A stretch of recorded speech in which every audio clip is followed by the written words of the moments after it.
Episode 98, sponsored by Maritime Madness. Today we got BFL champion Dejan Kajic, as well as Ontario Parabellum MMA Lyndon Whitlock and Matt MacGrath, the belt collector. Let's do it. How are you, folks? Hold on here. Great start. Hope everybody's doing great. My apologies. Having a little audio issues. I was trying to get it done before we went live. Anyway, welcome to episode 98. Thanks for joining us here at FLA Exposure. Episode 98. Absolutely crazy. Hard to believe we started this when the quarantine kind of started here on the East Coast. And, man, we're still doing it. So hard to think. But anyway, let's get a quick shout out to our sponsors there at Maritime Madness, located over in Prince Edward Island, made locally. Over 30 different flavors to choose from. Obviously, of course, the makers of the One Chunk Challenge. So check them out online. Use the code FLA10. Save some money. And, of course, get some free shipping in Canada. We have a fantastic episode here tonight for us, folks. Three really talented martial artists who've been around this scene for a hell of a long time. Guys that I've been following for a long time.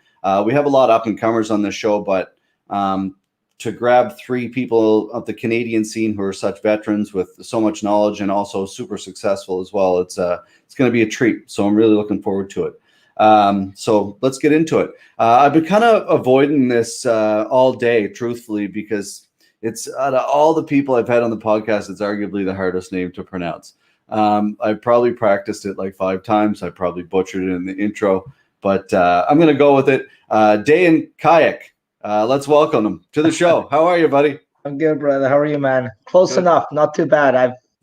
People have butchered my name a little bit worse than you have, so I'll take it as is. Awesome. Well, I appreciate that. Yeah, for real. I was sitting there like at least for an hour. I was like, I looked it up, quite a few different videos on how many different people pronounce it a different way, but yeah, I appreciate that. Like you said, you're probably used to it. But thanks again for joining us, man. You're a guy that, again, you know, tons of experience on the scene here in Canada, and we're really happy to have you. Appreciate it, man. Thank you, sir. Thanks for having me. Yeah, of course. You're keeping busy. I see you've been training a little bit, kind of getting back out there a little bit. Never stopped, I'll be honest, nice. man. Awesome. Yeah, I've been lucky during this quarantine. I had access to the gym. I had access to a handful of people that we kind of knew who we socialized with and stuff like that. And then been training like a psychopath. I'll be honest, man. I work less. I had more time on my hands, so I've been averaging, no joke, 2, 3, sometimes 4 training sessions a day. Wow, so that's impressive. Staying ready. Good. That's all. Well, that thing is like everybody's kind of, but everyone's in the same situation. But I did hear through the grapevine a little bit that BC could be the first one to come back. You know what? There's some rumors in September that they're going to have a couple of shows on happening and stuff. And obviously, I mean, knowing all the promoters more than I want to admit. So every week I just keep telling them, I'm ready. And when they don't answer my phone or like phone calls anymore, I know I'm annoying them, but I don't care. I'm ready, motivated, hungry. So I'm not getting younger. No. You know, I got about 3-4 years in the sport if I'm lucky. So I want to squeeze at least 15 more pro fights and then, you know, move on to the next chapter of my life. Wow, that's a lot of fights, man. Well, but guys like you, like you said, you're not getting any younger. But is there a certain goal? Like obviously, the goal at hand is, you know, a UFC type Bellator thing. You've been on record saying that before. But is there another goal at mind too? Like obviously, you've been super successful at BFL and other promotions too. But is there other goals in mind? I mean, like fight-wise, there is no other goals than reaching to the top organizations, right? I mean, I can't, you know, if I'm not trying for that, then what's the point, right? As much as I want to be a local hero, true. You know, I don't want to give up the best years of my life, like damage, you know, head traumas, you know, all the stuff that comes with the sport, to be a local hero. Yeah. You know what I mean? I think bigger than that. If not, then, you know, retire. Because, like, let's be honest, there isn't too much money in the local scene, right? And the amount of times that you train, and then, you know, the opponents only get harder. So I spend more and more money in my training camps. Yeah. You know, I like to at least get 2 weeks away from the city where I can just eat, sleep, and train. You know, so you spend $1,000 on the plane ticket, hotel, renting a car. You know, it's like things add up, right? 2, 3, 4 grand per training camp, and you're lucky if you make $5 grand a fight, right? Yeah. So, you know, you're investing. You think like, you know, in investing and for potential. You know what I mean? So yeah, that's where I'm at right now. That's true. And yeah, have you, like, again, there's a lot of success coming out of obviously in Vancouver right now. You guys are such a tight group out there. It's I kind of love seeing that, like, as a fan of the sport, as a promoter, as a guy who trains too, training together, like, man, iron sharpens iron, right? Oh, 100%. You know what though? We went through the phase of I don't want to say promoters put against us. Is promoters do what they do best. They take the local talented guys and we fight each other, right? But Yeah. after a while, when you fought everybody, and it's hard to get training Yeah. like training partner stuff. We all kind of start calling each other like, hey man, like I don't want to. I'd rather gain a training partner for 5 years than get one fight out of you. And then we kind of all bunch of gyms just started coming together, and we kind of know, like, Saturdays you go to this gym, you're going to get good guys. Thursday you go here. Mhm. Monday, Wednesday mornings you go here. You know what I mean? So we kind of started getting a little routine, and I pretty much go all over the city, from Revolution MMA to Checkmat to the Mhm. Sound, On Guard BJJ, with Matt Kwan, like WKX with George Johnsey. Then they come to my gym at Universal, Man. and then there's other gyms I'm probably forgetting about, but we all try to get better of each other. Yeah. So, But like, everyone you just named obviously is an absolute, like, beauty and super high level athlete, right? And, like, man, we on the East Coast here, we're getting there, but we're not obviously to the level of what the West Coast is. And to me, I look at, even as a promoter, right? Like, you look at other promotions and you're like, oh, they're doing that or they're doing this, and you can learn from one another, right? Like, I look at it from my end. The better any other promotion's going to do, that's better for me, right? That's how the sport grows, man. If every promotion could sell 3,000 tickets, be great. Oh, 100%, and I like but don't get me wrong, we still, like, for example, like me and Tristan, so funny because my guy fought his guy in one of the cards. We cornered against each other, and later on in the night he was in my corner. Yeah, yeah, Like, exactly. and we talk about it too. Like, if it's amateurs, I don't mind because I trust him. You know what I mean? If I call him up, hey Tristan, I got a guy who's been fighting for a year and a half. He looks good on pads. I don't know. He could be the next big thing, or if he gets hit, he might curl away. Do you have anybody along the line? Say, hey man, I got a guy who's been training for a couple of years. He's tough. He's not the most technical guy. So we kind of, like, talk with each other. We trust each other. You know what I mean? And then amateurs guy fight. And then we said, as long as we don't put pro guys against each other, because I don't want my guy to have a step backwards and for your guy to go forward. So pro guys, we kind of make sure they don't fight each other. But amateur guys, who cares? It's an amateur fight. Doesn't matter if you're 10-0, 0-10 as an amateur. When you go pro, it means nothing. Yeah. Right. So that's so true, man. Why don't more people, like, it's almost like practice, really? That's all. Like, That's all it is, man. It's just practice and experience. And I always say, man, as long as it's an equal playing field, it doesn't matter. You know what I mean? If you tell me you got a guy who's been doing this much, because all of us, including myself in the amateur scene, you get burned, right? Sure. Promoters want fight. I'm not saying promoters lie. No, fuck yeah, I know exactly what you're saying. You know what I mean? And then coaches lie, they exaggerate. At the end of the day, man, everybody looks after their own best interest if they don't know you, right? And just because through those things we became such a tight community, and we constantly talk, we train, and you know what I mean? My guys go to his. It's such a beautiful thing, man, right now happening. And as a result, I mean, BC has never been more dominant. Yeah, very true. Yeah, and that's so, it's interesting, because it's going against the grain of what the norm is, like the old school. But man, like, again, work together, but do it in a respectful way. Like you're saying, you call one another. You're amateur, like you say. It's and I'm not a fighter like yourself, but it doesn't necessarily matter. It's there to learn, get experience, get time in the cage, and learn, right? And man, if you can do that and respectfully between all gyms, understand that and grow, man. Yeah. And then you have a promoter on top of it. The big thing, I think, for us as promoters, we train, we've been involved in the sport forever, but also we listen, like we want coaches like yourself, athletes and coaches. We want people to have fights that are fair and also make sense. Like, we don't want fucking sandbaggers. 100%. Well, it Like, doesn't make the promotion credible no, either, man, right? It doesn't. makes it look bad. But you know what? Times are changing, man. Like all the even bunch of other promoters that are coming in, they are ex-fighters or they're Yeah. martial artists and stuff, and now they really understand the process that it takes to become a decent, not even a good fighter, a decent fighter, right? And there's a lot more the connection between promoters and fighters as before. A promoter would just be a businessman. He doesn't care. He doesn't want to know what you do or what it is. He just wants to put the shows in, have a handful of knockouts, get people drunk, and squeeze the money out of them, right? As in Yeah. right now, other promoters are kind of investing long term. Like I always give BFL a lot of credit. They Certainly. really like they didn't, for example, for Cole, they didn't do any favors for Cole in the sense of like giving him easy fights or anything like that. But they definitely, their goal was they want to get guys signed who belong up there. You know what I mean? And they have such a close relationship. And Rise FC is doing the same thing, but they haven't put 50 shows as BFL does and stuff. And you really see promoters really getting that connection with the fighters and caring and also in a polite way to say, knowing their role.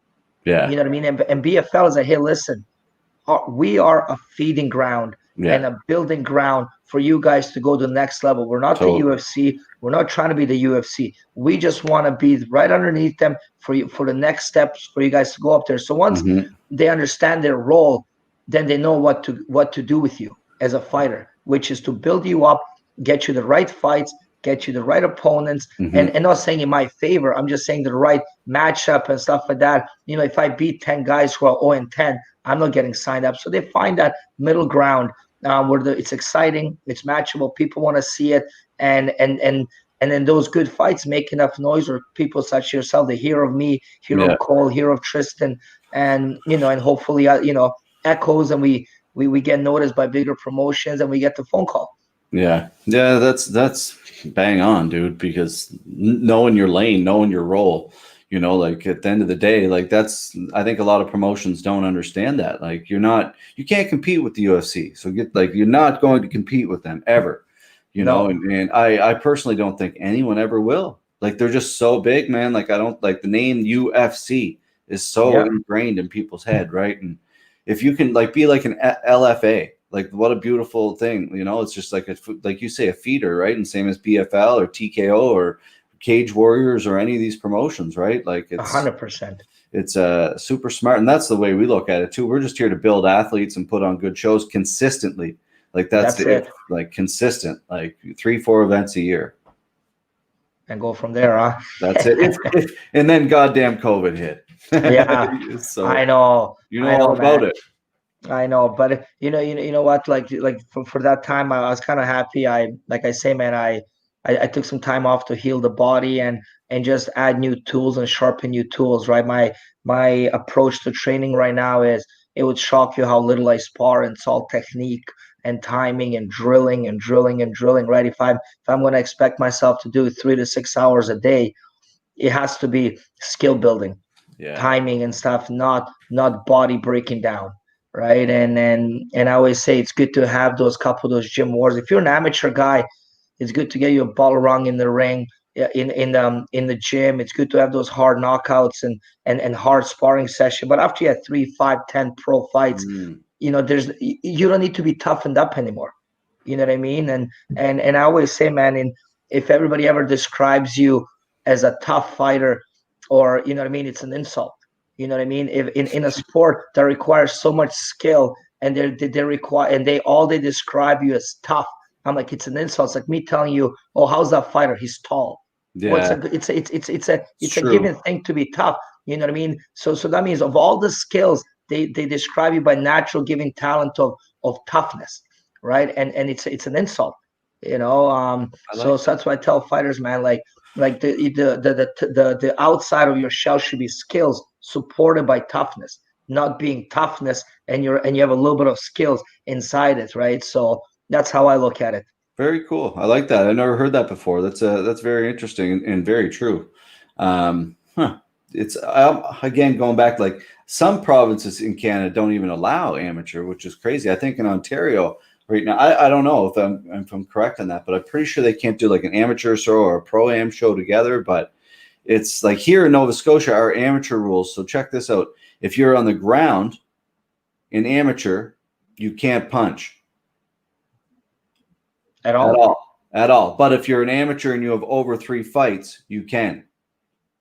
Yeah. So it's like a gradual learning curve, but it's also like it's really good for jiu-jitsu, but you can kick in the head. That's the thing that I have kind of. I don't get it. As an amateur, you have 4-ounce or 6-ounce gloves, amateur ones that you can shin kick to the face standing up, but you can break the guy's arm and you can do all that stuff and I mean, but it's tough, man. It's you wanna see who belongs there, an amateur level, and you want to put them in some sort of harm, and is that constant struggle of how much harm. Right. And what it is, if you baby them too much, then they turn pro. Are you set them up for failure? But if you give them too much damage in an amateur, are they living their best years of their career in an amateur circuit? And then when you know what I mean? And I think every situation is different. And given the experience of the fighter and the coaches, everybody's going to have a different opinion of how to approach the sport. And I think that's why there's going to be a constant struggle. Like same with judging fights. I always say, if I land 10 jabs on you, right, and then you hit me once with the right hand and break my nose, well, who won the fight? Are we scoring the point system because I landed more points, or are we scoring the damage? You landed one punch but broke my nose. So who won the fight? 10 jabs moving around, pop, pop, pop, or you just eating them and throwing a big overhand and give me a black eye and breaking my nose? Mm-hmm. It's so subjective. That's the thing, man. Like, is it going to get to the point where it's going to be like a robot, like an electronic scoring system to make, like, who fucking knows, man? Because it's really hard. And I know baseball, other sports struggle with that too. Yeah. Like, but I say at the end of the day, who cares? Like as humans, if you're flawed by nature, we're flawed in many aspects. You can't build a perfect system with flaws, people. You know what I mean? Because we vary with our opinions so much in every aspect from our experience, how we see things, what we think is important and stuff like that. There just has to be certain acceptance of flaw. Yeah. And that's just because you're right. Like if that judge is sitting there, he could have saw a different fight earlier the night, a move that he never saw before, and then it happened again, and it's fresh, and he judged it based on that. It's everything, like you say, is very true. Like if you can just let it go and be like, it fucking is what it is. Like there's no way to perfect this. It's like and you're gonna get burned, and you're gonna get, like I say, man, like fight career is a marathon, not a sprint, right? One fight doesn't make you a champion, and one loss doesn't mean you suck. You know what I mean? So over a course of time, your real nature, or you who as a fighter, is going to show. You know what I mean? I use myself as an example. In the beginning, I had like 3-4 unlucky losses where I lost a couple of split decisions that I thought they were brutally unfair. Going to other people's hometowns, being the main event and stuff, and then a couple of injuries and a couple of unlucky stuff. And I view myself that I should be like a 15, 16-3, but I'm 12-7. You know what I mean? So I could have retired as a 500 fighter, or I could have been like, hey man, I know I'm good. You know what I mean? I always say, out of 10 fights, one fight's going to be weird. One fight you're going to get unlucky, and you know what I mean? So out of those 10 fights, something's going to go sour somewhere. Right. And that's just the reality of nature. When you have so many uncontrolled circumstances, you roll the dice enough times, it won't go in your favor. Right. But if you flip the coin, do it enough times, the odds are 50-50, and that's going to show. So if you're good, you can't get unlucky every single time. Just shut the fuck up and go forward. There you go, folks. And that's that's good advice, man, because like you just said, you came back and you strung off 4 straight wins too. So it's like you say, you could have said fuck it and just retired and like whatever, but you came back in 4 straight wins. And I wanted to get into this too, before we run out of time. You were supposed to fight. You've had a few canceled fights in your career. You're supposed to fight February 8th, actually the day our event, the same day as ours. You guys had some issues there with that fight. Is that fight something that's going to happen in the future, or is there another fight that's kind of? You know what? Here's my biggest fear. When I is fights not happening, Mm. right? And like I say, man, 6 months for me, I'm turning 36 soon. And let's be honest, right? On paper, I'm an old fighter, right? Which means no organization wants to invest in me, Mhm. and they want to feed me. You know what I mean? To as a meat grinder and hey man, I got this veteran who's good. I have this new superstar, so let's see if it's the real deal, and they're gonna throw me in. And that's just the reality of it. And I accept that role, and I can't wait for that role. So you know what I mean? So and let's be honest, right? It is what it is, right? You know, they'd rather invest to a 26-year-old fighter than a 35, 36-year-old, right? So the fight that didn't happen, I wanted badly personally, but the fear of because my opponent had 19 cancellations. Yes, man, a He's lot. he's 6-1 or 5-1 with 19 cancellations. So I want it, but I'm afraid of something happening again. You know what I mean? Because clearly he's not able to overcome certain mental things that don't go his way. So as a result, he pulls out of fights, right? And I'm not saying every time it's his fault. I'm sure. Sure. You know what I'm trying to say? But pattern is a pattern for whatever reason. If he's really unlucky or if he's mentally weak, I don't know which one it is, but I don't care. You know what I mean? At that point, I'm looking out for myself, and I want to make sure the fight happens. So I'm entertaining the idea out of desperation. You know, if I can't get a fight and that's the only one, I'll fucking take it. But if I have other options and I see a guy who never, shows up, well, I'm gonna go with the guy that shows up. Yeah, every time. Yeah, well, that makes sense. Better for your career. It's when it's 100% thing. And it's interesting you say that right now because there are so many people looking for fights. It's the amount of people, pro, amateur, very experienced like yourself. It's the market is wide open for really high level fights in this country right now. So as soon as we can back to doing events, I think it's going to be great for every promotion, good for MMA in general because everybody's kind of ready to fire back up. Not everybody, maybe, but I think most people are, and I think the real guys are. Let me put it this way: the real hungry ones. And this has kind of showed you who really wanted it, right? It's easy to be motivated when you have a fight coming up. Yeah. Right. You know what I mean? And but if you have no fights coming up or you have nothing in the horizon and you have no idea what's going to come up next, could be 2 months, 3 months, 6 months, maybe even a year. And it really shows the passion, love for the sport. Right. I mean, I don't need to be motivated for a fight. You know, martial arts, I always say it's my tool to better myself. So I go in the gym and that's what I do. That's my tool that I'm a best version of myself. So as a result, no fight is needed for me to be in the gym 24 hours a day. It's what I want to do. It's what I will do. And it's what vibrates within me every time I'm in the gym, right? So I'm there all the time training. Pure martial artist, brother. I love that. I got to ask you here a moment before we get going. I spent last year, I was over in Croatia and in Bosnia Herzegovina. Yeah. What a beautiful place. Wow. Absolutely blown away. I couldn't get over it, and then went down into Montenegro. What's kind of your background there, if you don't mind me asking? Getting into that right quick. Nothing. I'm half Serbian, half Croatian. I was born in Bosnia and grew up in the war during the 90s and stuff like that. Born and raised there. We immigrated to Canada in the mid 90s. And I still go back home. All my family's there. I was there this summer. I did a couple of seminars and a couple of gyms and stuff like that. And there's a little bit of that childhood dream. I want to, have a couple of fights, hopefully in Bellator, ONE FC, UFC, put on my resume, go back home by Mediterranean Sea and open up a little gym there.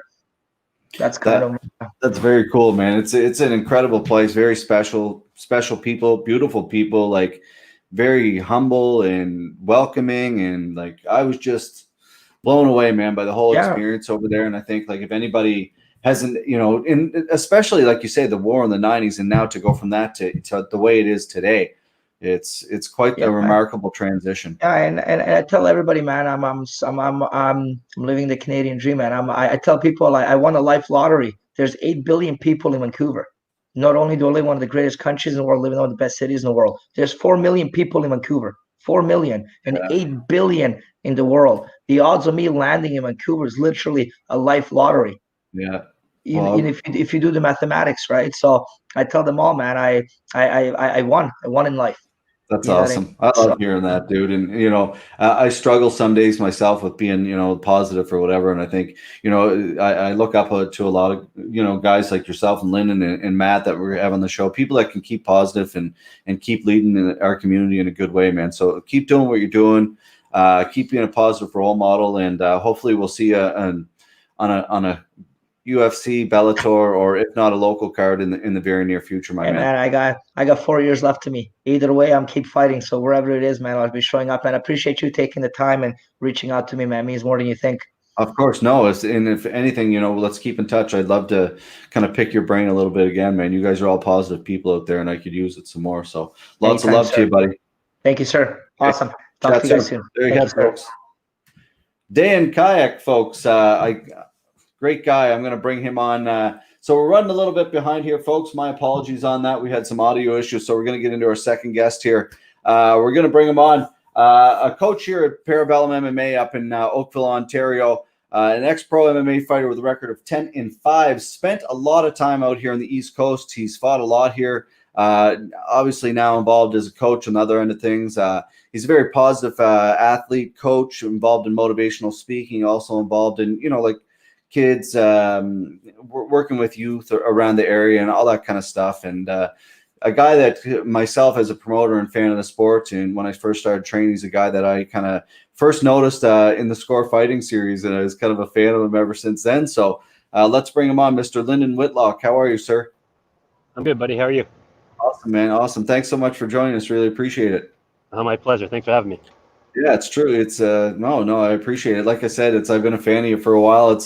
I followed you for a while, man. Like I said, back to the Score Fighting days. And how you've been doing with this whole COVID thing? I know you guys are kind of just getting back to training now, but it's been a little stressful. But I think with the main pros, the pros that are hungry, like you guys were just talking about, we kind of plugged away the whole time, made sure we got our work in, and try to be remotely responsible, I guess. Mm. Yeah, really, hey. And that's the thing. Like you're obviously up in Ontario, where it's the population is a little bit different than down here. Is it toning down a little bit up there, or? Yes and no. It's pretty low key here. A lot of it's been politicized. Our cases aren't super high. The restrictions a little bit, I feel, overwarranted, but I agree 100%. But we're in the situation we are, and we're trying to make the best of it. And we got some guys coming up with fights, so we're looking forward to that. Yeah, it's interesting, man, because it's like you say that, like the politics involved with it, and it's fucked, like, because you have such an amazing community. Like you go to Parabellum and such a great tight knit community of people, and when that's taken away from you, it's just like without any explanation, really. It's just like how does this happen, and how do you go from that? Yep.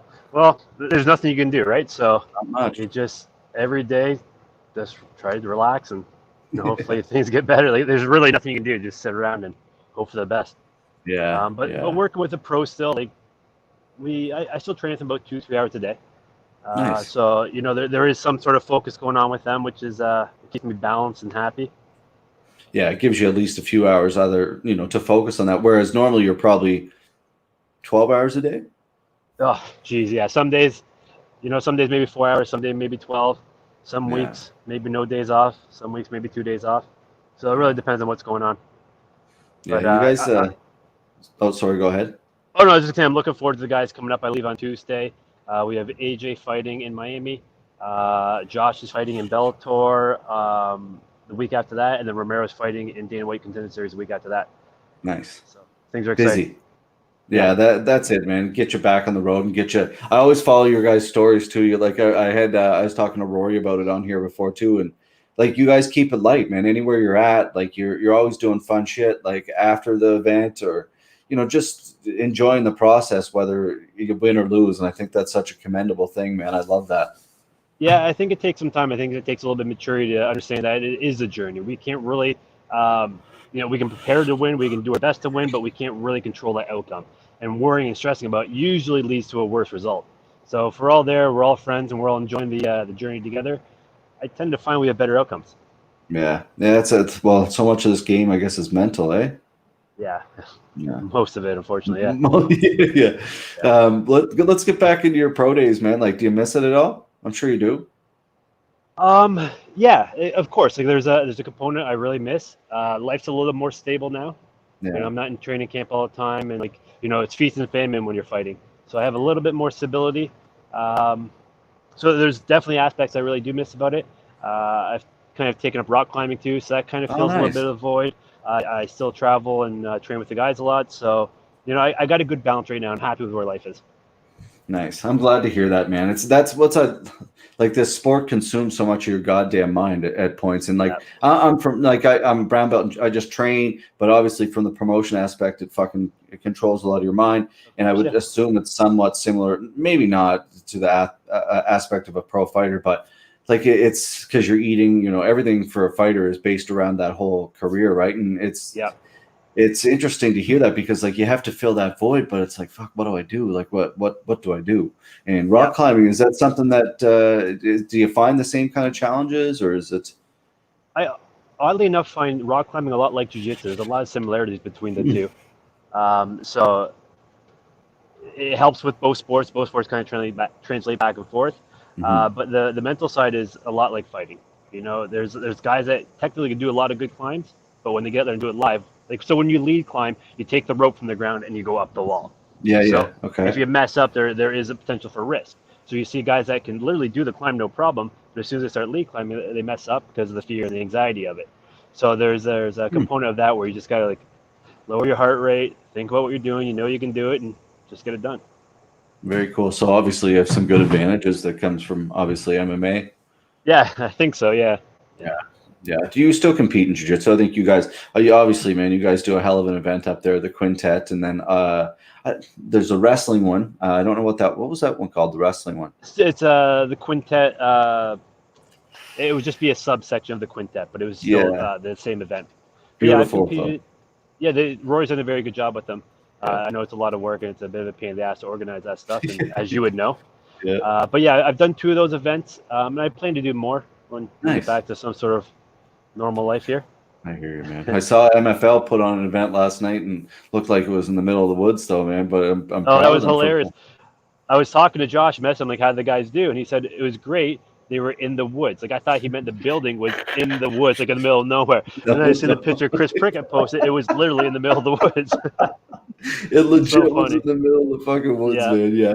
Good old Maz. Good for him, man, for pulling it off. Because absolutely, at the end of the day, dude, it's like people can say what they want, but people need fights. So whatever. People need to keep going and grinding. So hopefully you can keep pulling them off. And it's out here. If we did that, they'll just pull our license. So it's a little bit. Ontario would do the same thing too. There's no doubt about that. Lucky for us, it's like the low-level MMA guys. I don't mean necessarily low-level in the sense of skill set, but the guys just coming up are really good suffer. The Joshes, the AJs, the guys that got kind of a name are going to be able to get fights. Yeah. That's good. That's what I'm always confused about. I'm like, wait a minute. So athletes can go to another country and come back, but we can't put fights on in our own country? Like, fuck, think about this. Like, think about what you're saying. Like, fuck, I don't understand it. Anyway, I'm done trying to understand it. That's for sure. Yeah, like you said. There's no logic behind it. No, there definitely is. I got to ask you about Fighting Out East here, man. You obviously know our next guest probably a little bit, Matt MacGrath, from Fighting Out here a little bit. What was your experience fighting out here, man? Like, those were the damn good days out here. And not that they're not good days now, but those are the original days, when Peter started East Coast Combat and Elite One does a great job out here too. And what was it like, your experience coming out and being part of that? I always enjoy fighting out there. Peter did a good job at the show. The fans were always great. Never had any problem with my opponents. I always had a good time and tried to put on a good show. Yeah, it's interesting, man. I'm glad to hear that because it's back then, like when those were some big shows too. Yeah. Like wild shows. They did a great job. Yeah, lots of good names too. Yeah. Funny enough, the only time I thought I found the same card as Matt MacGrath, maybe I'm wrong, I think was in Ontario. Never on the East Coast. Oh, interesting. Which card, I wonder? I can't remember. I just have a feeling that we're on the same card. Nothing's ringing a bell here, but I remember should know seeing that. Backstage. Jamie, pull that up. Jamie. I probably should too. Yeah.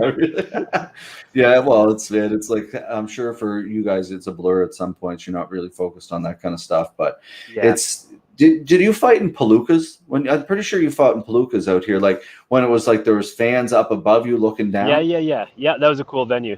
Man, what a beautiful venue. I think that was Ryan Connors, maybe. Yeah, that's right. That's right. And maybe Gavin Tucker, which he had a great fight last night. He looked good. Yeah, I wanted to ask you about that. Yeah, it's because obviously you're tight with Malott up there, so it's like it's kind of a little bit intertwined, I guess, because Malott spent a lot of time out here. What did you think about Gavin's fight? Like he's obviously progressing in the right way, man. Looked great. I think it was a great fight. Besides getting caught that uppercut, that was a beating. That guy was just super tough, and Gavin, outstruck him, out wrestled him, and put him with the rear naked choke. He looked great. Yeah, he really did. I'm really happy for him. I guess I haven't spoke to him a lot recently, but I'm pretty sure he's been on 2 weeks' notice now for like a good 4 months. Yeah, like waiting for a fight. So it's got to feel good. I'm sure. Yeah, for sure, and get a good win like that. Like he dominated. It was one-sided. Yeah, it really was. Man, like Gavin said, that guy hits with bricks, but obviously that guy he fought at 170 pounds. It's hard to believe. You said that was obviously the first time he fought at 145, but man, that's a tough cut. Oh, for sure. Yeah. So I'm happy for him. It's good for him. He's having the success he deserves. Yeah, it's very good. It's great for Canadian MMA. The more stars we can get out, and the better, right? That's what's important, and kind of get back to the glory days, I guess, if you can. Yeah, for sure. Well, Canada's a lot of good fighters. It's just getting the exposure and the events, everything going. Yeah, it's not for lack of talent. No, definitely not. Definitely, and female talent too. There's, like obviously Jasmine. She's down there in Niagara, I believe, with Chris, right? Yeah, but so the two, our gyms, Parabellum and Niagara Top Team coexist. They work together. A lot of the classes I'm running right now are out there, and Chris comes down to our gym and runs classes. So, yeah, we have a very tight community with them. Yeah, I love that. I think it just makes the room better, obviously. Yep. Is any other up-and-coming females? No. We have a couple girls, but nothing. Like Jazz is probably the closest one getting signed, and has the most potential right now. So she's got a big fight next week, and hopefully she does well. Yeah, that's good. She seems like she's doing all the right things. So again, when you surround yourself with the right people, I think and if you're willing to put in the work, obviously that's half the battle. But I wanted to ask you again, like before we kind of something about like Hamilton. Obviously, Hamilton is a man. Like there's a lot of talent that's came out of Hamilton, and there's a lot of really great gyms still there. Is that like, how did you get into martial arts? Was that a big part of it? Like growing up in Hamilton, or like just being around those those gyms, or how'd you get into martial arts? I got into martial arts pretty late. I met a friend, he's a friend now, but there was a guy that came to my high school and taught jiu-jitsu, I think when I was like 14. Oh, nice. So I went and trained with him for a year or so. And then, kind of just was an idiot kid for a bit, and then came back to training. I started training, I think, when I was 23 or 24. So I had a late start in martial arts. But Hamilton is a place that breeds fighters. It's I don't want to say it's a rough city, but it's a little rough around the edges. Yeah. If you're looking for trouble in Hamilton, you can find it. If you're looking to have a civil time, you can have that too. So our gym's out in Oakville. It's a little bit of a more upscale city, and if I had to pick a place for a fight gym, it wouldn't be Oakville. Yeah, really? For a place for a business, absolutely, but not for a fight gym. Yeah. So Hamilton would be that place if I had to pick. Yeah, that's true. That's very interesting because Oakville's, almost like the suburbia, like pretty wealthy kind of area. Correct me if I'm wrong, right? And absolutely. Yep. Hamilton's the Steel City, man. Yeah. There's something about lower income people have a little bit rougher childhoods that produce good fighters. It's like you can look back in history; it's always been the case. Yeah, it is interesting. This kind of off topic, and it has nothing to do with fighting, but I read the Tim Hortons, the owner of Tim Hortons, Ron Joyce.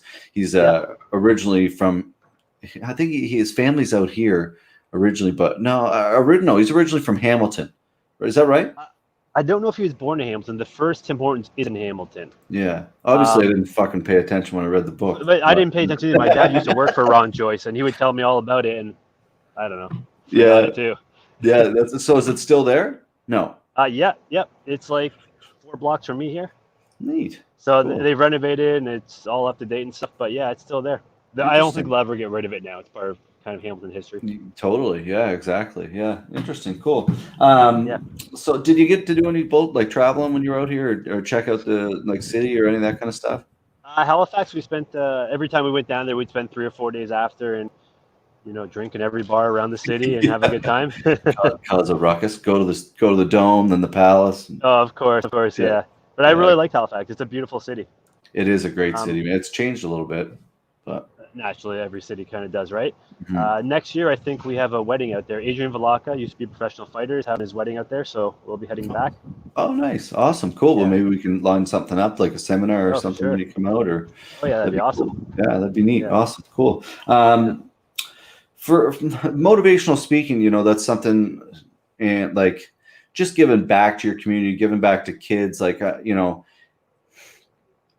it's, for me, it's massively important in life just to be good to one another, good to future generations, especially kids involved in martial arts or people. Like I always say, like when people, why do you talk to those people? Not that anyone says it, but it's like, well, no one's just banging down your door trying to come to jiu-jitsu and get sweat on or choked out. Yep. So when people walk in, you should be as nice as you can. And that's like the approach my coaches, Jared Rorson and Jared, fucking Christ. Excuse my language. Jared McIntosh and Jason Rorson, my coaches. That's kind of what they always instilled in me, right? Like just be a good, kind person. And is that what's kind of got you into that? No, I got a kind of funny personality that way. I think at times you need to pick people up and really support them, help them out. And I think there's also a time when you got to tell people, stop being an idiot. Be a man or be a good positive role model, whatever, right? So, I'm kind of on that fence there, but I don't train by bad until I've been shown that I should. Yeah. Yeah. But this is a tough sport, and I think people need some empathy in some areas, and I think sometimes they need to be kicking the ass too. Mm-hmm. Yeah. No, I agree. I think the world sometimes I don't think the world's become soft. I think it's become a little misunderstood. People are a little confused on things. Like my brother's a lawyer, and he always says to me, he's a criminal lawyer. And when he probably 5 years ago, he said to me one time, he said, "Buddy, everybody's an asshole until they prove me wrong." Yeah. And that's the way he's like, I've seen so much bad stuff. That's the way it is for me. Right. And I'm not kind of always that way, but I'm the opposite really. Like everybody, I'm kind of like, oh, they're definitely a good person, but somewhat a little bit naive, I guess. Yeah. Well, I kind of take a different approach than both of you there. I think everybody starts at zero. You're not negative. You're not positive. You start at zero. And your actions dictate where you go. So I think that's been for me, the healthiest approach, because even owning a gym, you get guys coming all the time like, I want to be the next UFC star. Sure you do. Everybody wants to be the next UFC star. But you got 10 years of work ahead of you, so show me the work and I'll support what you want to do. Like I'm not going to lead your career. I'm going to support your career as much as you support your career. Yeah. Yeah, put the work in and I'll be right here beside you every step of the way. And I think that's a pretty healthy way to approach any relationship in life. I'm going to meet you, and sometimes I'll lead if I feel like leading's going to help you get along, but you can't be too optimistic and you can't be too pessimistic at the same time. Yeah, it's because someone said to me last week, they said kind of the same thing. You can't, the most peace you'll ever have is don't live in the past, don't live in the future, live in the present, and you'll always be at peace. Absolutely. Because at the end of the day, you can't change the past, you can't change anything about the future. So just be present, man. And it was kind of pretty powerful to me, actually. No, for sure. It's super insightful. Yeah. But we let past experience kind of taint future experiences too, which is not a healthy way to live. Opinions too. Like I think there's a lot of it. Like people are like, oh, I've heard about that. Oh, me too. Like if someone are like, oh, he's a dick, and I'm like, why? Like, well, I heard this, and it's like, well, what? No. Like you got to make that experience on your own. Like, how did that person treat you in your interaction? Were they kind to you? Then hey, that's all that you can judge them on. You can't judge them on some other past relationship with some other person. No, for sure. And I think you have to take the stories you hear into consideration. Yeah. In this industry, we got a lot of shady people. Sure, totally. I've had great experiences with shady people, and I was aware of the stories people would tell me, but they never crossed me. But I guess I would also hedge my best relationship where I wouldn't put them in a position where they could cross me in a bad way, right? Yeah. Aware, but not necessarily making the judgment. Dun, dun, dun. 3, 2, 1. Are we going to bring him back? We're having a little technical issue again, folks. Weird. We haven't had technical issues here for a long, long time. Probably it's been Jesus, at least 30 episodes now. So we're having a little issues here with Lyndon. We'll try to get him back here. We're going to end this interview and move on to our final interview. The man, the myth, the legend himself, Mr. Matt MacGrath. So as soon as we can get Lyndon back on here and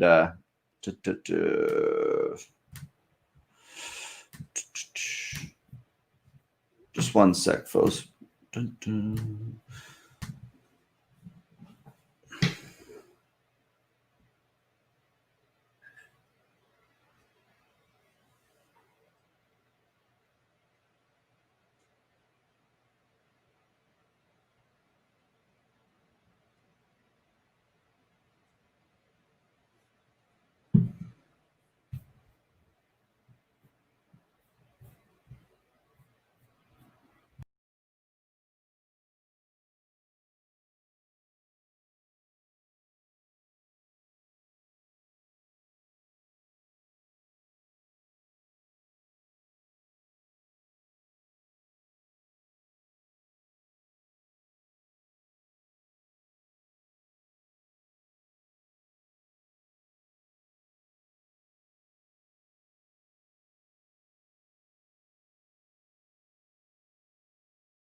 All right, folks, we're back really quickly. We're going to finish up with my man, Lyndon Whitlock, really quickly. Sorry about that. Thanks for the patience here. Thanks for Matt, your patience in the background, too. Yeah, so let's just finish this up, man. I don't know where we ended there. The internet rudely cut us off.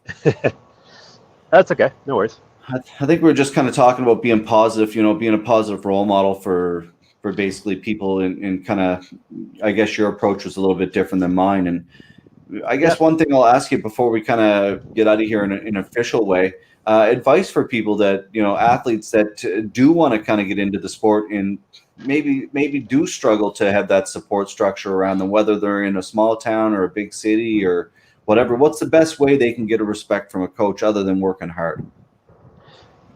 That's it. Show up, be respectful, and be kind to your fellow students. But respect earned. You gotta be in there and work hard. That doesn't mean the coach won't be respectful back to you and nice to you, but to get real attention and maybe unwarranted attention takes time.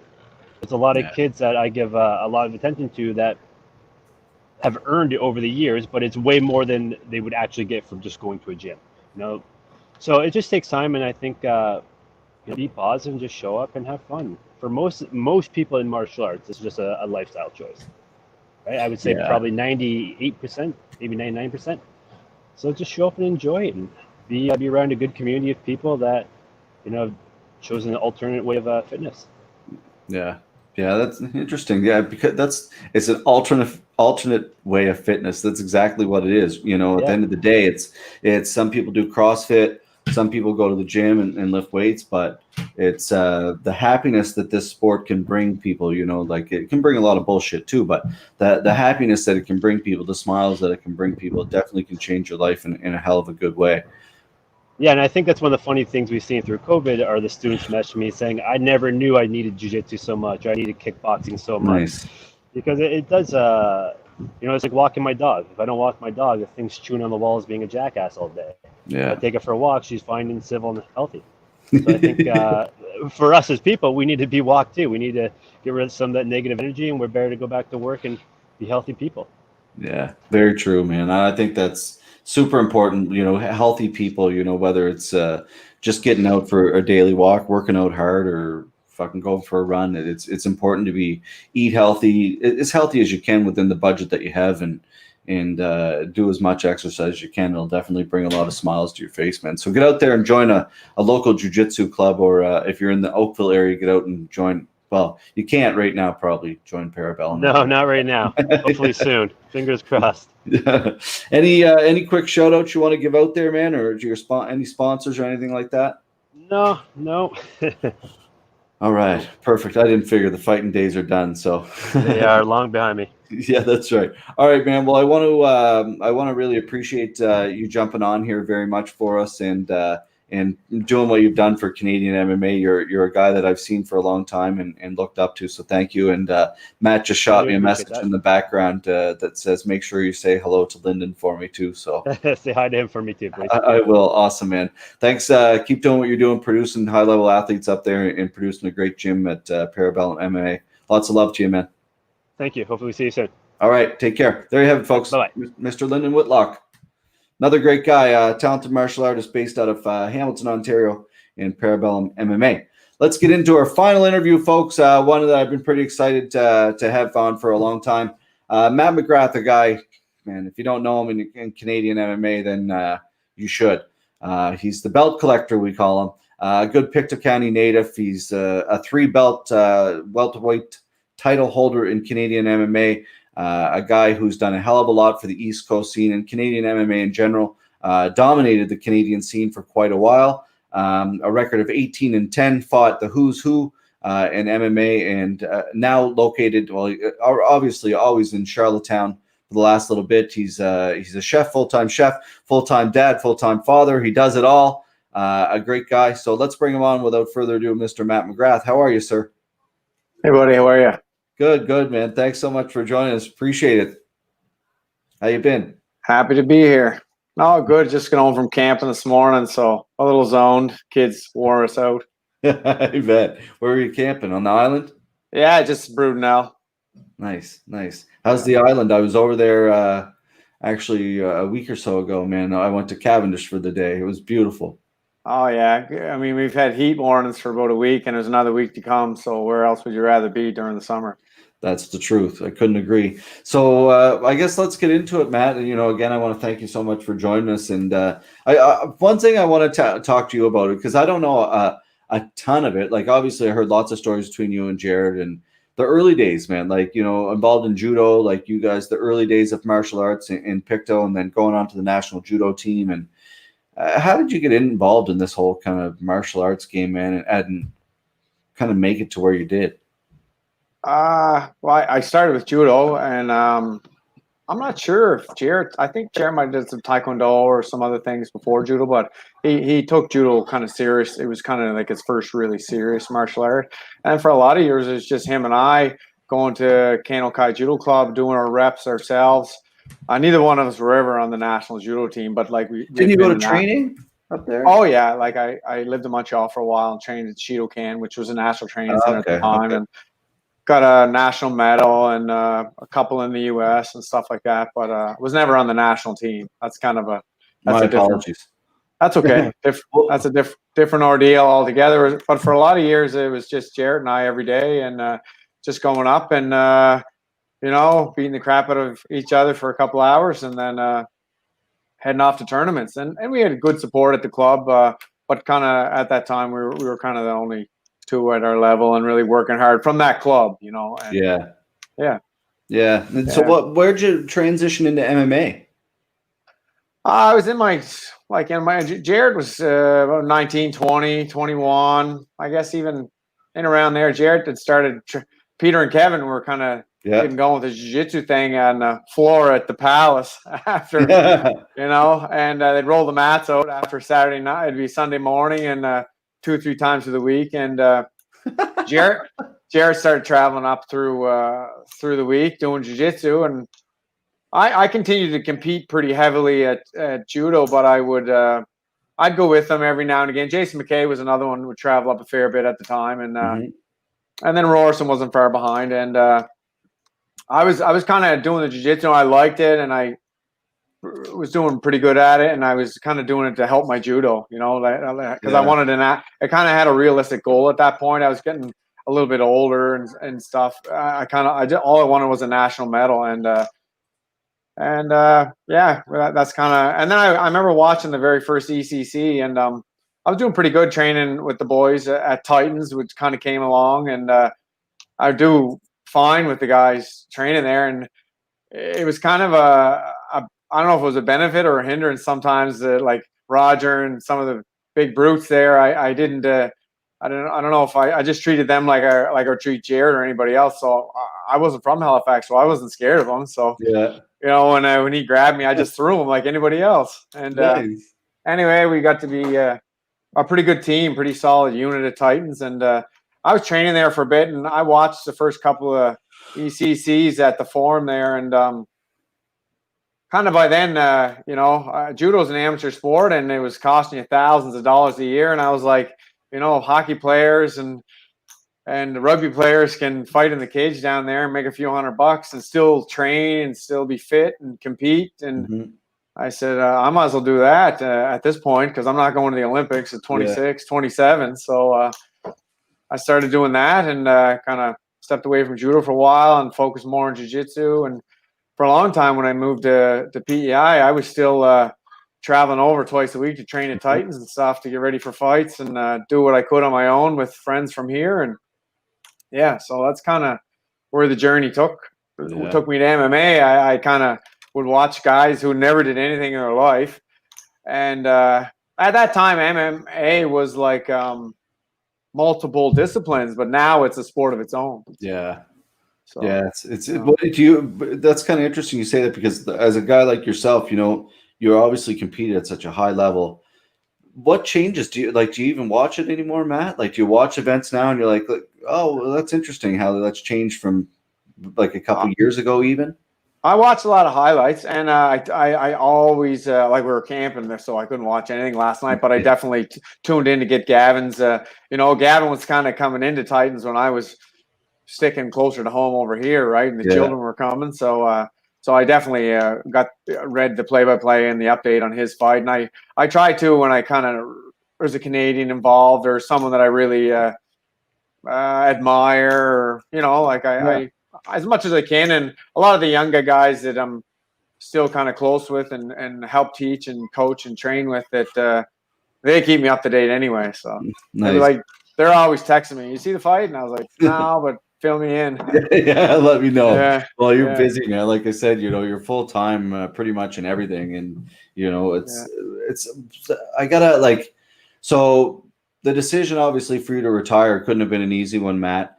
But do you look back on and you're like, oh man, like I wouldn't change that for the world now, because obviously you get to spend so much more time with your family. 100%. And it really, I mean, my wife helped me make the decision big time. She had been pushing on me for probably a few years, but things are going well and stuff. And really the icing on the cake was the last two fights, because one was a split decision to a loss to a guy from, I had won 8 straight, and then I lost a split decision to a guy from Coconut Creek, Florida. Ryan Quinn, right? Ryan Quinn, that's right. But a fisherman buddy of mine, he's got a good example where he says the work still has to be done. So when you go out fishing or you go out lobster fishing, you still, whether you get any lobsters or not, the traps still got to come up. You still got to bait them. You still got to put them down. Well, whether you win or lose, you still got to put the training camp in, the time away from home, and go to the fight, right? And do the fight. And obviously there's a different payday on whether you win or lose. And I never ever did it for the money, to be honest with you. Like, it was about like not costing our family money, and about having some justification of putting in all that time for the training. But I keep pretty fit anyway. My weight really hasn't changed a whole lot since I've been 18 or 19. So yeah, you look like you're in damn good shape still, man. Sometimes I'll get a little out of control in the ice cream, but then, I'll take a few days, do a few push-ups, and away you go. Yeah, there you go. Yeah. So. It's like Lyndon said, like, how do you kind of, you see random guys like Tim Sylvia or stuff, like, who kind of get a little bit bigger, but for the most part, like, I think, like, you're a lifelong martial artist, right? So, you're teaching full time now, but like, on the mats every day. Let's get into that. Like, what's the school like? You're back teaching full time jiu-jitsu and judo, I guess. MMA.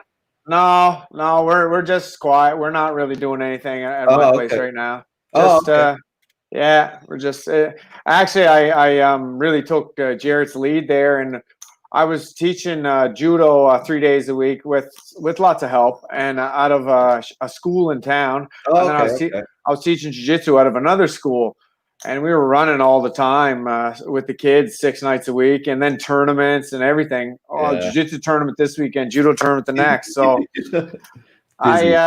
we decided to kind of, as this is Jarrett's quote, "Make your home your paradise," and we built a 1,200 square foot academy right off my deck here. So Oh, you wow. know, we have the same setup as he does for the most part. It's finished like it basically is a house. It's actually bigger than our first house. So Wow. and anyway, Big bear. but yeah, yes.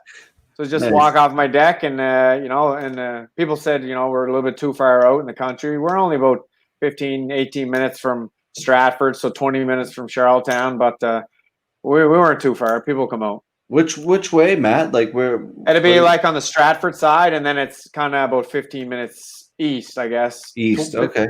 Yeah.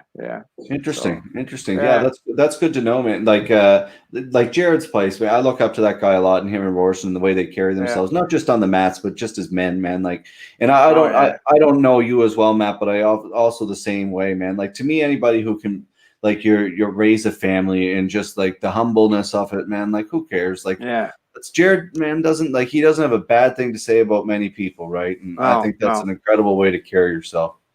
Yeah, I think I'm the same for the most part. I even if I do have a bad thing to say, I usually keep it to myself. Yeah. It's funny you say family, because my dad, for a lot of years, where Sandy lives there is where that's where Jarrett's family lived. So I'd be on his couch as many nights as he'd be on mine. We'd be just frigging around, and you know, he'd walking distance from my house. So we spent a lot of time together.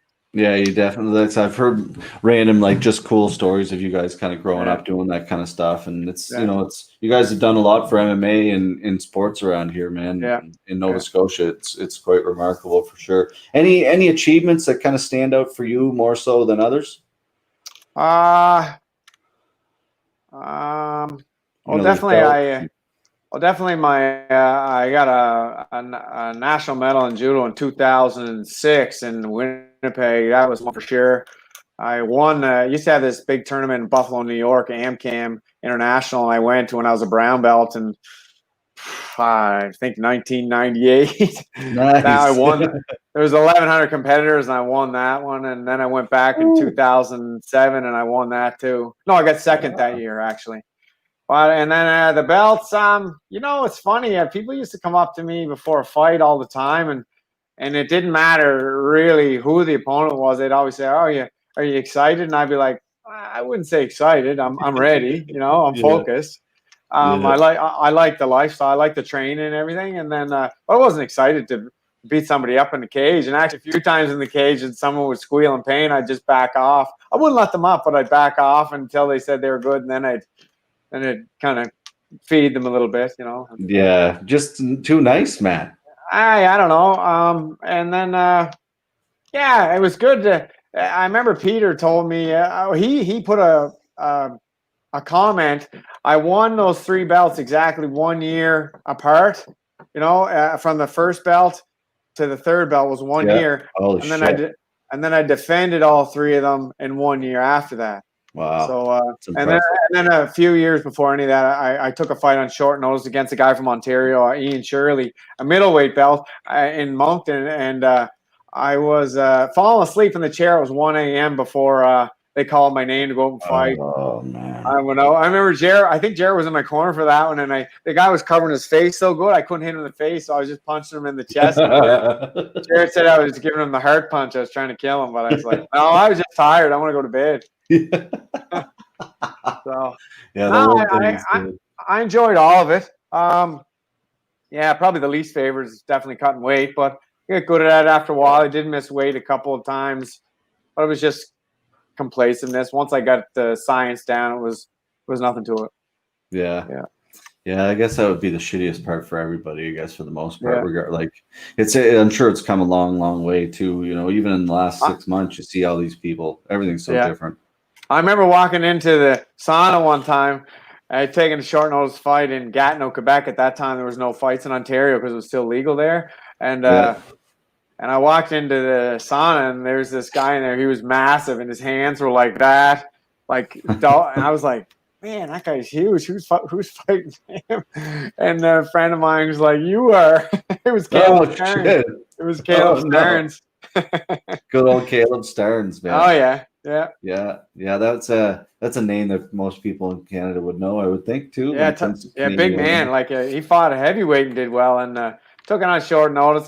I took a lot of fights, and maybe I should have thought them over, but I don't regret it. I had fun, and I was right in the mix the whole time, and I won some and I lost some, but I just wanted to test myself. Yeah, well, I guess that's it's most athletes that I talk to on this promotion or on this podcast, they're like, I don't really care. I just want to test myself. Some get pissed that they lose, but like as an athlete, a competitive athlete, they're like, I want to test myself. I don't like. If you're afraid to lose, you're in the wrong business. Like you gotta let it go. And I remember he did the interview. He did end up catching me in a rear naked choke later on in the fight. But it's a tough guy to have a game plan on. He's a giant for one, and he's long, and I look like a mouse beside. I remember he missed weight, and he come and he asked me, would I let him slide on the weight? I'm like, not a chance. You fought in the UFC, man. Like I was like, you know how to make weight. Like anyway, I do remember his post-fight interview, and all my game plan was just hit him, and I was hitting him, cranking him just right after right. And it wasn't like a 1-2 or jab or 5-punch combination. It was like hand from the heel, right on the button. And I remember him commenting on that. His striking surprised me. Yeah, it's a little tougher than I thought. He said, "Yeah, man, the whole career of a fighter is amazing to me. Like, and I'm pretty green as a promoter. We did one event. I've done lots of jiu-jitsu events, but that's a different thing altogether. And I'm always amazed, man, like how many people, like I say it over and over again, but how many people just want to fight, Matt. And like I've gotten no skills at all, man. They're just like, I'll fight that guy. Yeah. No problem. Like, what the fuck is wrong with you? You really want to fight that guy? I got a funny story. I'm not going to say any names, but it was a friend of ours training at a gym nearby, and a while back, and his coach wanted him to do a fight, and his mom was a friend of ours, and she said she was worried about him. He was a big, strong kid, and I said, everybody's big and strong. Everybody's, it's a weight division. It's a weight division thing. So anyway, I took him to a jiu-jitsu tournament. He did fine. He never got submitted or anything. He did good, but he kind of got mauled a little bit and lost some points, and it really opened his eyes. So it's if you can do that, like Sago actually had a really good outlook. He did a pro boxing, a pro Muay Thai, some wrestling tournaments, jiu-jitsu tournaments, all before he ever did MMA. So really? I think you really have to experience some kind of competition in a combative sport before you decide to jump in the cage. Yeah, fuck, man. Like, what's the first? Do you remember any thoughts you had? Like as you went, you're a little bit more comfortable. Do you remember the thought that you had the first time you ever did it when you got my first? I remember my first fight exactly. Yeah, I fought a guy from PEI. He was 34 years old, and I was probably 27, I think. No, 26 or 27, something like that. I don't know. Check Sheerdog. Yeah. And I was like way overtrained, and I was running like 15K 3 times a week. And it was more like the Titans old school training. There's no way I was going to gas. And I was, never been super analytical my whole life. So I whatever they told me to do, I do it. I remember say what you want about Rob, but he was a great coach as well. Sure. And a great part of that team, and he had a ton of depth. And I remember he put me through a CrossFit workout, and I was dying, but I did it. And I was soaked, and but I under direction, I'm great. And then my first fight, so I fought a guy named James Landrigan, super nice guy from Cardigan. Yeah. I don't think he competed in anything a whole lot. He was a kickboxer, and I was pretty tight and nervous, hands up high. I didn't want to get hit, or I didn't want to get. Yeah. I'd really been in very few street fights my whole life, to be honest with you. I bounced at lots of bars and maybe hit 2 guys, 3 guys my whole life, but. And I shot in. I swear it was a mile away and double legged him and then just mounted him. And honestly, I think it was 12-6 elbows. I just kept throwing on him, and then the ref stopped it. But I was pretty wound tight. But I remember like it was yesterday. That's cool. Yeah, well, some people I always ask because some people are like, "Fuck, what did I do?" And then other people are kind of like that, right? Just like remember your little Titan. I'm sure every like again, I'm not a great competitor, but me personally, sorry, I don't get better every time I compete. It's like I get worse actually. But as an athlete, most people seem to like get better. Was that obviously something that like every fight you noticed that you're a little calmer, or did it just one fight it clicked and you were just good to go? Oh, definitely calmer. Instead of like, training a little bit different every time, trying to train maybe a little smarter. I'd go like Paul's a good coach and stuff, and came here, and I didn't have to work from 5:30 in the morning until 1:30 in the afternoon, then drive 3 hours to Halifax and train and Titans, and then drive home twice a week, and that gets old fast, and just smarter, I guess, train smarter and better direction and stuff. No, do you think there's no better training, just smarter training? Yeah. Work harder, not smarter. Or no, work smarter, not harder. Work smarter, not harder. Yeah, I've always been good at working hard, but I try to get smarter. And even like in the club role and stuff, I don't mind putting myself in a bad position. And then when I get caught, I'm like, okay, and I try and break it down. And I just keep putting. I don't avoid that position. I just keep going to the same position until I figure it out. And or if something clicks. Yeah, something clicks eventually, but. Obviously those fights where you get hit in the button and you kind of out of it. Well, you're not learning anything then, right? But there are a few fights I look back, I might have tweaked or changed a little thing, but as far as retiring, that's not something I'd look back and change at all. Nice, yeah. Well, and that's good, man, because you can't really hold it. Like at the end of the day, you put your best foot forward, and whatever happens, happens, right? Yeah, exactly. It is what it is, man. Do you think there's limitations being out here? Like you said, driving 3.5 hours, because, some people are like, oh, Ontario, they have so many more opportunities, but you'll still hear lots of people just like Lyndon, themselves and Niagara work together. It's still a 2-hour drive to Niagara, but I don't think there's limitations a little on the East Coast. Yeah, most times though, I think that, the guys down the East, and I'm saying East, I'm saying like Ontario East, are a little grittier and not taking anything away from out West. But there's guys like Jordan Main that definitely stand out, but those guys do well. Like, so I don't know. I get 3-hour drive. We had Halifax's depth. Like it just depends where. It depends on the group you have, I guess. So. Yeah, well, that's it, man. Like Jared and I talk about that all the time. But like, look at our events, all these jiu-jitsu events that, a lot of these guys would come down. They'd be like, "I'm going to smash all your maritime guys," and they come down and bruise, right? And I'd never say anything, but I just want to be like, "Fuck you, man." There you go. Like, come down here. Hey, East Coast guys are pretty tough. Yeah, definitely. Oh, there's tons of depth in jiu-jitsu now in Atlantic Canada.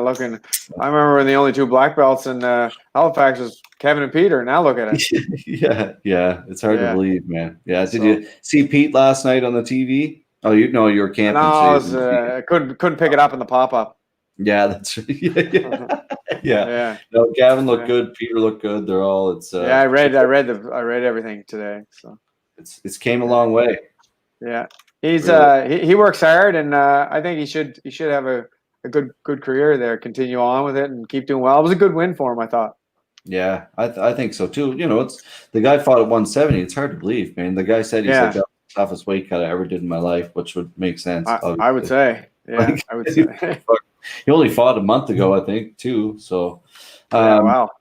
Yeah, pretty big turnaround. What was it like fighting? Because I again, first and foremost, like I'm a fan of the sport. So I look back, like just when I was getting involved in the sport, it was kind of like, Cubicle the Cage just finished. Yeah. You're kind of like yourself and Roger and TJ and Gavin was just getting started, Kalidas, and everybody was just kind of in the mix here.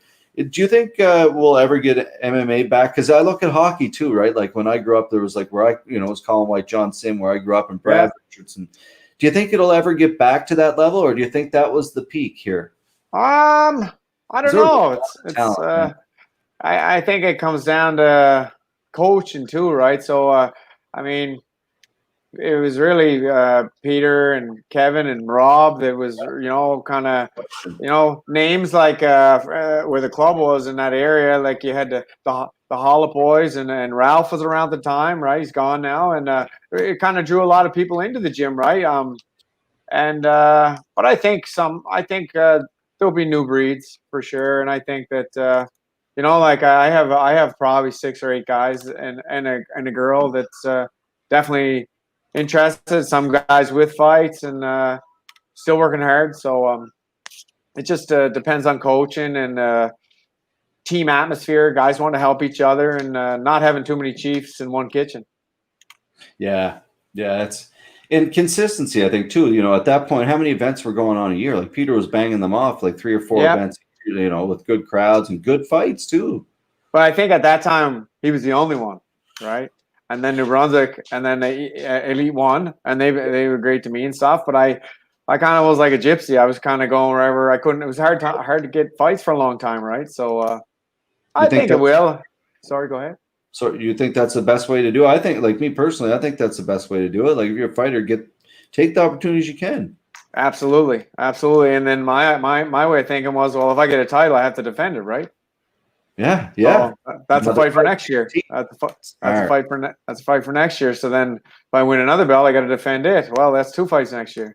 Yeah, thinking ahead. Very smart. Very smart. A lot of people don't do that. Like, did you treat yourself as a business all along? Kind of, yeah. My own, but yeah, kind of. I had a ton of support from the island here, ton of sponsors and friends of mine and stuff like that. I really had no issues as far as paying the bills and training. That was like, after a while, there was a few fights I'd get sponsored, but I would never not carry that sponsor over, and fights would get canceled, and then I would always carry them over. But for the last number of fights, there's people phoning me, gave me sponsorship, and I was like, this is great. I don't have to do nothing. Yeah, even better. Here's your T-shirt. Thank you. Yeah. Well, a lot of that goes on. You're successful at how you carry yourself too. I think is a lot of that kind of stuff. Yeah. I noticed going back to our first event, like some guys I dealt, I'm like, are you kidding me? Like for real? You've been in this sport that long, and that's how you're gonna act? Come on. Yeah, definitely. No, like that's not. But everybody's different, I guess, right? So, do you think there'll ever be MMA over there? I'm all even do jiu-jitsu event. Like I'm dying to do something over there, but I don't know.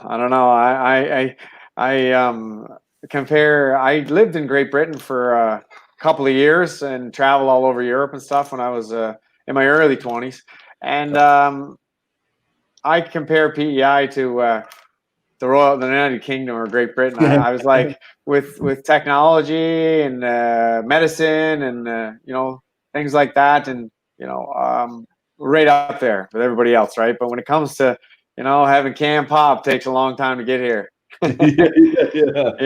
Just sometimes the way of thinking is a little bit. I see a logical. You have an event, it brings people to the hotels and the restaurants. So, but it's up to the government, and I know people have lobbied and tried, and it hasn't happened to date. So. Yeah, kicking a dead horse almost sometimes. But, sometimes, it's interesting. Is that where when you started traveling? But I know I don't want to take up too much of your time. You got a couple months running around there too, I'm sure. Okay, cool. When you were traveling, is that when you kind of picked up the whole chef thing? If anybody isn't aware, Matt's a professional chef as well. I followed a girl, and she was going to go to Ireland originally, and we were dating, and so we kind of we went. I said, "Oh, I want to come too." So anyway, then it was harder to get into Ireland, so then we went to Great Britain. Had a 2-year working holiday visa, and I worked all over different places, waitered, and did a lot of different things. And one of them was cooking in the kitchen, and at a few different places. So then when I got home, I took a corrections course and didn't work out. So then I kind of quickly regrouped.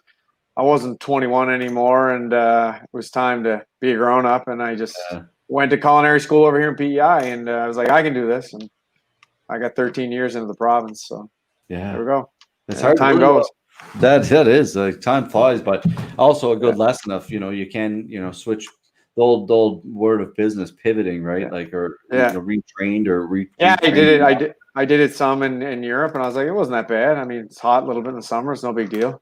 Yeah. And I'm pretty spoiled because I work right now. I'm between a mental hospital and the QEH, and I'm in an air conditioned room for a lot of the day, so it's great. Nice. Did that? Obviously, you're in those kind of positions. There's probably not. Is there a lot of creativity for what you're doing? No. Are you managing big meals, like big, volume? Bigger numbers, and you basically just have your duties to do, and you do them, and it's all unionized. And no, it's not a lot of creativity, but I just go in and do my job, and if anybody needs help, I'll help. But other than that, I'm going home. We're done, and I don't work nights or evenings, so it's pretty good for family. So 9 to 5 kind of, and a government wage too. So yeah, good for you. Well, it's important, man, and it's. I remember, Jared and I were talking about this, and like back in the day, like when you were fighting, because it's how many fighters have that to rely on? Yeah, probably not too a many. lot. Not a lot, right? Like you did it smart. Like you always had something to kind of rely on. You gotta, like if I had to do it, you'd almost have to have no family and put that time in. I was basically working 2 full-time jobs for 28 fights. So I was training probably between 30 and 40 hours a week. I was working easily between 40 and 50 hours a week, and it was busy, but I enjoyed both. And now I working full-time still, and instead of training that much, I still am training, but I'm just teaching. Yeah. Coaching. We'll have to get a little. We'll have to get a little squad over there. Jared and I and Royce will have to drive over. Yeah, we planned on getting together, and COVID happened, and now the world's scared to sneeze in public. Oh man, I hear you there. It's. I was at the grocery store the other day, and buddy he had a mask on, but he was sneezing. He didn't know what to do, so he was covering the mask, so his sneeze would have been all over his face. Yeah. Poor guy, man. Yeah, we've been. Yeah, we've been pretty lucky over here. So. Yeah. Good. Well, it's it's a beautiful place over there. We're lucky here on the East Coast too. It's everybody can. I think we just kind of keep following the rules, I guess. But the rules are, you can sit and complain about it, but fuck, no one wants to hear it. So just, I guess, at the end of the day, do what you're supposed to do. Like, but I know my girlfriend doesn't want to hear it anymore. I know that much. Can't put on any fights. Don't care. Don't give a shit one bit anymore. Yeah. Exactly. So, any before I let you go, like again from a guy like you've been at this at the highest level, any advice for kids kind of coming up in our area that kind of want to get to the level that you have, or might want to get in contact with you, or just have a goal in mind, when it comes to MMA? I think you should definitely have some type of base, whether you're whether it's jiu-jitsu or boxing or judo, freestyle, anything. I definitely think you should have some type of base. Especially, it's funny you said that with the East Coast, because there's not a lot of gyms you can just go in and do MMA 5 nights a week on the East Coast, right? There isn't. So Parabellum, sure. I saw your interview with Lyndon there. That's a place. London, Ontario, absolutely. You can do probably MMA 5 days a week, right? Anywhere, pretty much anywhere in Toronto, when there's no pandemic. But anyway, I think you definitely need some type of base. I'd recommend any grappling art or any striking art. If you're an athlete, you can transition easily. And if you're willing to work hard and be patient, it seems like if you think about, if you ask someone the question, I'm sure you see this question a million times, especially with Mike Tyson hitting pads like a madman on Facebook nowadays. People always say Muhammad Ali will beat Mike Tyson or beat the newest champion. But if you look at hockey, typically the overall, the athletes are better now. They train smarter. They train smarter, and there was no strength and conditioning, or very little, when Mark Messier and Wayne Gretzky were playing for the Oilers. They just played hockey. Yeah, you know what I mean. Good. So fast forward 30 years, and now these guys are fine-tuned athletes before the season starts. They're going to be faster. The slap shot's going to be harder. So it's the same in every discipline. So we're talking about MMA now. The guys are going to be training younger. They're going to be taking more time before they accept fights, and I think it's good because it makes everybody better. You know, that sometimes having heart can be the last thing. So if you do everything else right, you don't need that much heart to get you that much further. You know what I mean? But being smart with the fights you pick, and just being patient and get a job. Yeah. There you go. That's great advice, Matt. You know, from a guy who's done it and done it the right way. That's, you know, be patient, take good fights, and get a job, man. Support yourself while you're supporting this journey. It's even like us with a promotion. Like, if people think that we're sitting here every day just relying on this promotion to make us money, fuck, no, I have a life outside of this, a job that actually has to make money for your passion. And so until we get to where we're at, where we can make money. So great advice, man. And it's great to catch up with you. It's been a hell of a long time. So I appreciate it, and glad to see you're kind of trained at home with a new spot. I like that. We got to get over. We'll see you soon. All right, buddy. Thanks for joining us. There you have it, folks. The legend himself, Canadian champ. The belt doctor. See you, buddy.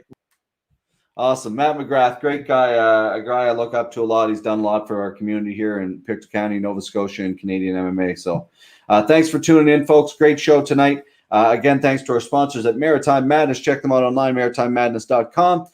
Tune in tomorrow night, episode 99, and then Tuesday night, episode 100. We have Braulio Estima, the legendary grappler, Frank Trigg, the UFC Hall of Famer, Mark Hominick, the Canadian assassin, another Hall of Famer in the making, maybe, Canadian MMA Hall of Fame, and Stuart Cooper.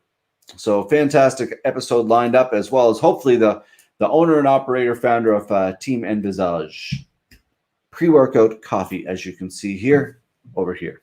All right, folks, thanks for joining me. We'll see you tomorrow night. As always, lots of love. If you're going to be anything in this world, be kind, except don't be Ellen. She's a bitch. Thanks for tuning in, and make sure to hit that subscribe button. As always, thanks to our friends and sponsors. Without you, none of this is possible.